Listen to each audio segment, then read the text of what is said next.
Le 12 décembre 1969, une bombe explose à Milan. 11 morts. 88 blessés. On accuse des militants d'extrême gauche.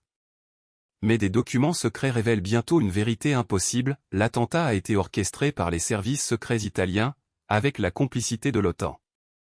En 1956, alors que la guerre froide gèle le monde en deux blocs, l'OTAN crée un réseau secret en Europe.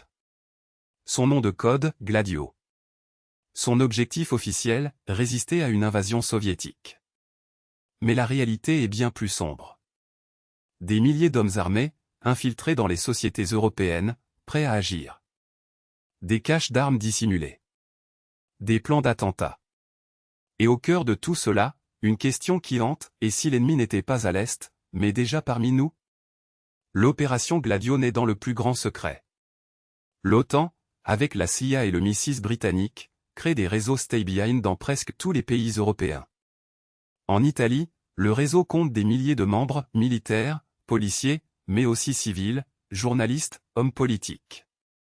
Chaque cellule dispose de caches d'armes, de communications codées, de plans d'action. Leur mission, mener la guérilla si l'URSS envahit l'Europe. Mais rapidement, les frontières entre défense et manipulation s'estompent.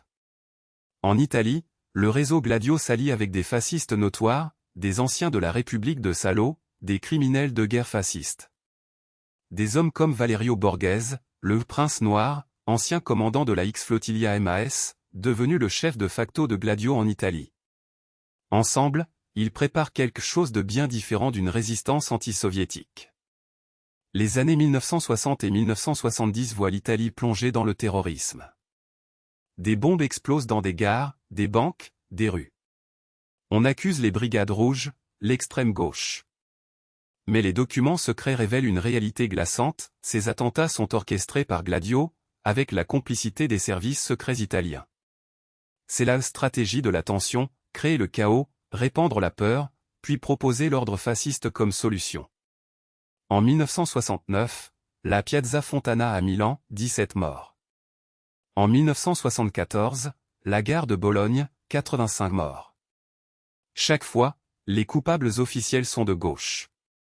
Mais les procès révéleront la vérité, derrière tout cela, Gladio, la CIA, et leur alliance avec l'extrême droite italienne. Le but? Empêcher l'arrivée au pouvoir des communistes italiens, par la terreur si nécessaire. En 1990, tout bascule. Le Premier ministre italien Giulio Andreotti révèle l'existence de Gladio devant le Parlement. D'autres pays suivent, la Belgique, la Suisse, la France. Les archives secrètes émergent, les témoignages affluent. On découvre l'ampleur du réseau, des caches d'armes partout en Europe, des plans d'action détaillés, des complicités au plus haut niveau. En Grèce, Gladio est impliqué dans le coup d'État des colonels en 1967. En Turquie, elle participe au coup d'État de 1980.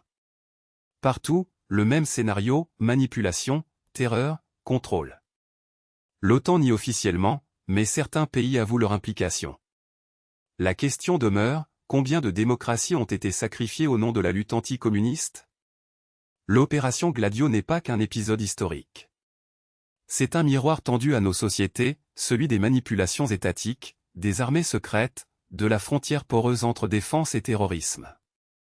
30 ans après sa révélation, les questions restent entières. Combien de Gladio existent encore aujourd'hui? Combien de démocraties sont encore infiltrées par des réseaux parallèles? Et surtout, qui nous protège vraiment des manipulations de nos propres gouvernements? Et vous, que feriez-vous si vous découvriez que votre propre gouvernement a tué ses propres citoyens pour justifier sa politique?